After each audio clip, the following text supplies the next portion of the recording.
Halo, Assalamualaikum warahmatullahi wabarakatuh. Perkenalkan, nama saya Diah Nawangsari, NIM 19231016 dari Prodi Pendidikan IPA Fakultas Matematika dan Ilmu Pengetahuan Alam Universitas Negeri Padang.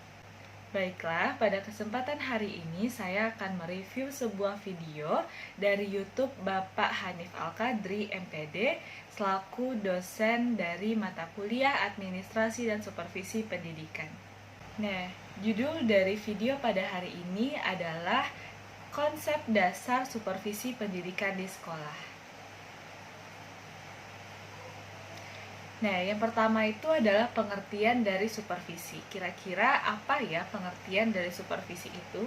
Nah, ternyata supervisi itu terdiri dari dua kata. Yang pertama adalah super dan yang kedua adalah visi.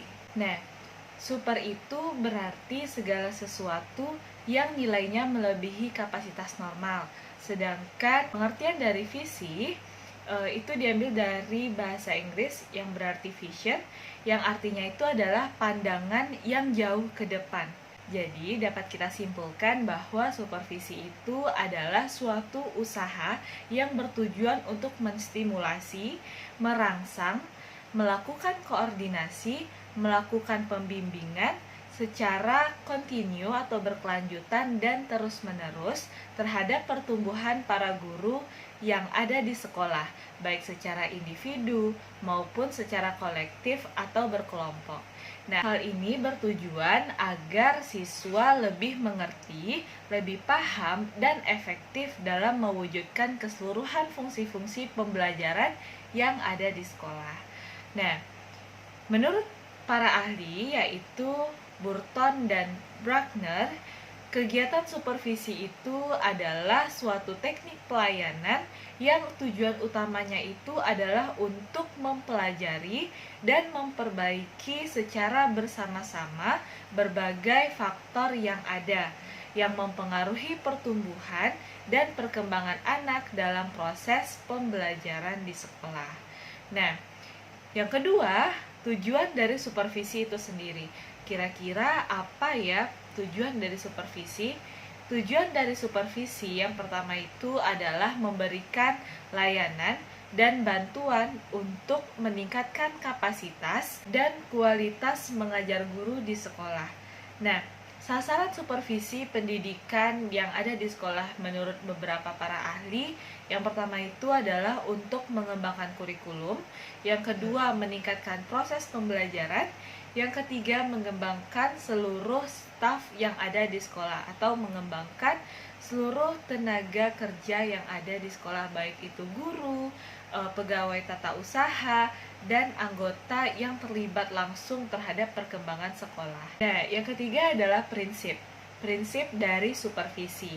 Ada 4 prinsip. Yang pertama adalah scientific atau prinsip ilmiah. Nah, ini berarti persoalan-persoalan yang dikaji, yang didesain, dibina berdasarkan fakta-fakta yang ada. Prinsip yang kedua adalah demokratis. Nah, artinya kegiatan supervisi dilakukan kepada semua orang yang ada di sekolah dan sifatnya itu sama karena memiliki hak yang sama. Nah, prinsip yang ketiga adalah kerjasama. Jadi, semua anggota atau semua tenaga kerja yang terlibat dalam sekolah itu harus pandai bekerja sama dan berkaitan satu sama lainnya untuk perkembangan sekolah. Nah, yang keempat adalah konstruktif dan kreatif. Konstruktif itu berarti saling membangun. Nah, dan membuat segala sesuatu menjadi lebih baik dalam rangka mengatasi persoalan-persoalan yang mungkin dimiliki oleh guru, sehingga guru menjadi seorang tenaga pendidik yang berkualitas dan lebih baik agar tujuan dari proses pembelajaran itu lebih mudah dicapai. Nah, ada beberapa prinsip yang dikemukakan oleh beberapa para ahli. Yang pertama itu adalah prinsip positif. Nah, prinsip positif ini terbagi atas beberapa prinsip. Yang pertama itu adalah prinsip progresif, yang artinya itu ada perbaikan meskipun tidak berubah secara drastis. Nah, yang kedua adalah prinsip inovatif, artinya mengupayakan adanya perubahan. Yang ketiga adalah prinsip aman. Prinsip aman ini menjamin atau memberikan rasa aman kepada para guru dan supervisor dalam menjalankan tugasnya.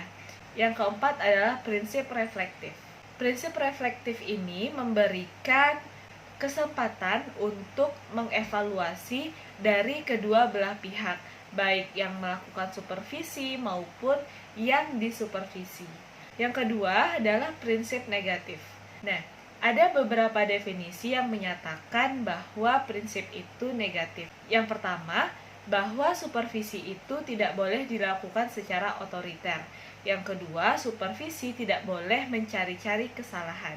Yang ketiga, supervisi tidak boleh dilaksanakan berdasarkan tingginya pangkat atau jabatan. Yang keempat, supervisi tidak boleh terlalu cepat dalam mengharapkan hasil. Yang kelima, supervisi tidak boleh lepas dari tujuan pembelajaran itu sendiri. Yang keenam, supervisi tidak boleh memperhatikan hal-hal kecil dalam mengajar. Yang keempat adalah fungsi dari supervisi. Nah, kira-kira apa ya fungsi dari supervisi? Ternyata ada beberapa fungsi dari supervisi ini yang dapat menunjang perkembangan sekolah.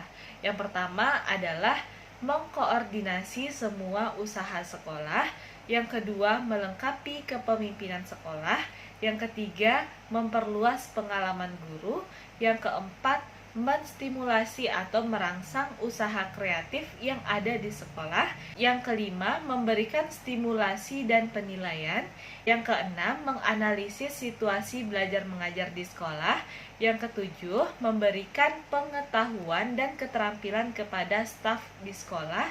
Dan yang kedelapan adalah memberikan wawasan yang lebih luas dan lebih terintegrasi kepada staf yang ada di sekolah. Selanjutnya yang kelima. Yang kelima adalah peranan dari supervisi. Nah, supervisi itu pasti ada yang menjalankannya atau ada orangnya. Nah, orang yang menjalankan supervisi ini kita sebut dengan supervisor. Nah, supervisor berperan sebagai koordinasi atau koordinator. Nah, ia adalah pemimpin dari sebuah kelompok yang bertugas mengevaluasi berbagai kegiatan pembelajaran yang dilakukan di sekolah. Nah, supervisor juga bertindak sebagai konsultan. Ada beberapa peranan dari supervisor. Yang pertama itu adalah sebagai koordinator. Nah, maksud dari supervisor sebagai koordinator itu adalah orang yang akan mengkoordinasi semua jenis kegiatan atau dialah yang akan merangkai semua jenis kegiatan. Yang kedua, supervisor sebagai pemimpin kelompok. Nah, sebagai pemimpin kelompok, maka mereka harus bisa memimpin dan menentukan arah dari proses kegiatan belajar mengajar yang dilakukan di sekolah. Yang ketiga, peran dari supervisor itu adalah sebagai konsultan. Nah, sebagai konsultan, supervisor itu merupakan tempat untuk orang berkonsultasi atau memberikan saran, masukan dari semua persoalan-persoalan yang ada di sekolah. Keempat, peran dari seorang supervisor itu adalah evaluator. Nah, berarti supervisor itu akan mengevaluasi. Maksudnya adalah mereka sebagai orang yang akan mengevaluasi keseluruhan kegiatan dari proses pendidikan supervisi ini. Yang keenam, yaitu objek supervisi. Kira-kira apa saja yang menjadi sasaran atau objek dari kegiatan supervisi ini? Yang pertama adalah memperbaiki pengajaran melalui perbaikan kualitas mengajar guru. Yang kedua, pengembangan kurikulum yang harus di-upgrade atau diperbaharui sesuai dengan zamannya. Yang ketiga, pengembangan staf.